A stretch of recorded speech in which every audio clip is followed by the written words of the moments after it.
Oh, I did the flicking, and I hated it.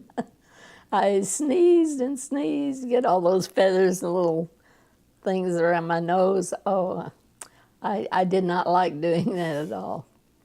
But that was my job, flicking the chicken. When I'd see Grandma go to the grocery or the market, meat market, I'd ask to go with her, and then she'd let me select the little the little chickens that she was going to cook for soup. So I picked the smallest ones because I knew I was going to have to do something with them, you know. And so I picked the smallest chickens, and she did teach me everything she knew about cooking Jewish ways, you know, and I really appreciated that, loved it. I was the only kid she would let in the kitchen.